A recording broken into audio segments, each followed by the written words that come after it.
I'm saying stop beating up on yourself. You do it. I know you do it. I've done it. It's a natural inclination for us to put ourselves down. And when I start changing that kind of mindset of beating myself up because of my mistakes and start looking at the possibility of my doing better, of my making the adjustment that would enable me to do what I want to do successfully, things begin to change. And so if your life isn't everything it could be, you could ask yourself, well, what would happen if you just stopped wasting the opportunities that are in front of you?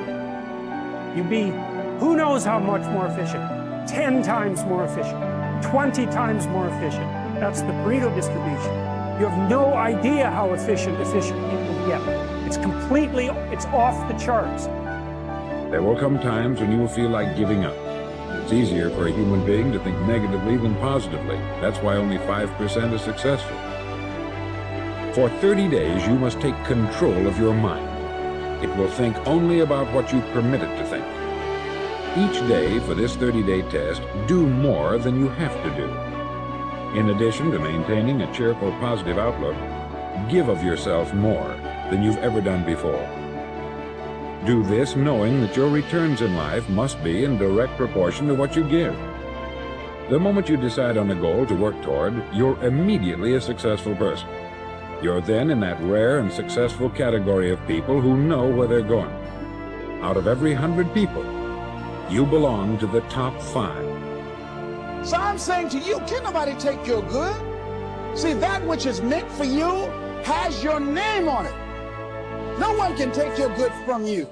That's you. That work you've been given, that idea that you've been given, if you don't come out here with that idea, no one's going to bring your idea out here.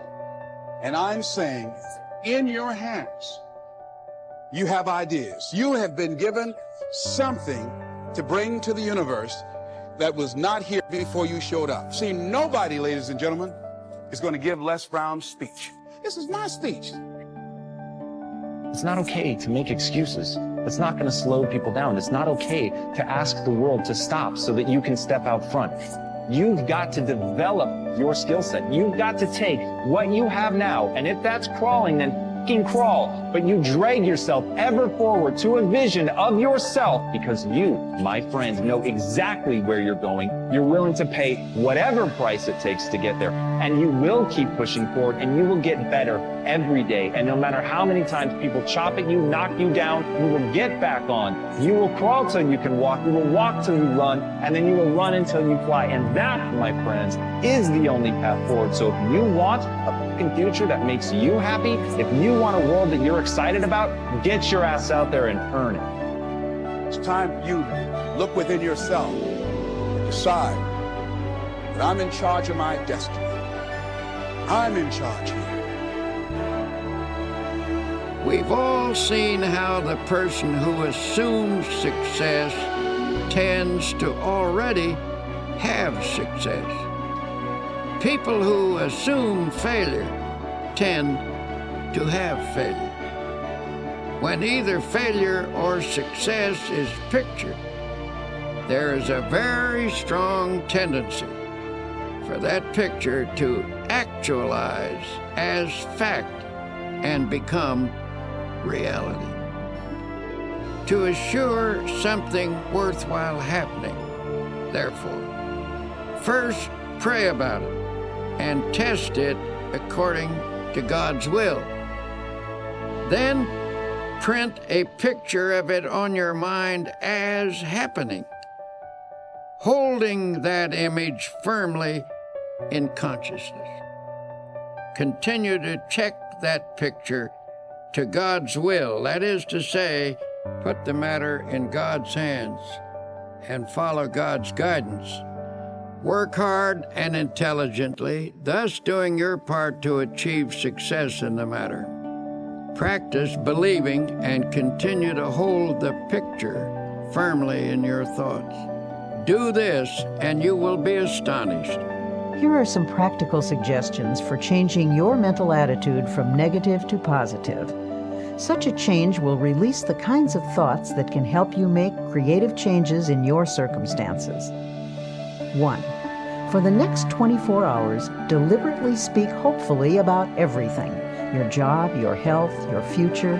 Go out of your way to put optimism in everything you say. 2.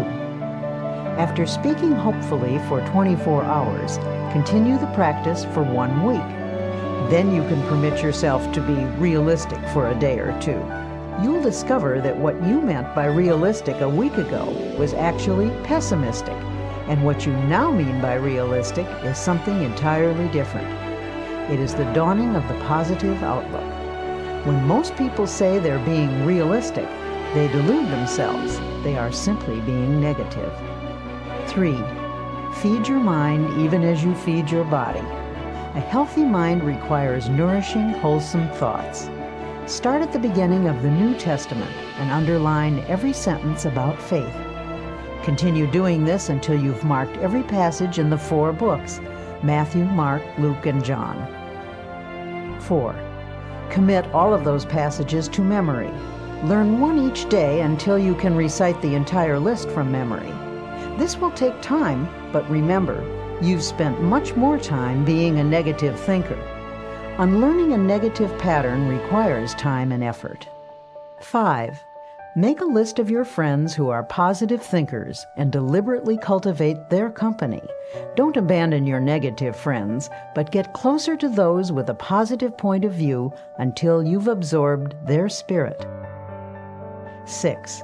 Try to avoid arguments, but whenever a negative attitude is expressed, counter with a positive and optimistic opinion. 7. Pray a great deal and always let your prayers take the form of thanksgiving. Assume that God is giving you great and wonderful things, for if you think He is, He surely is. God will not give you any greater blessing than you can believe in. Remember, according to your faith, be it unto you.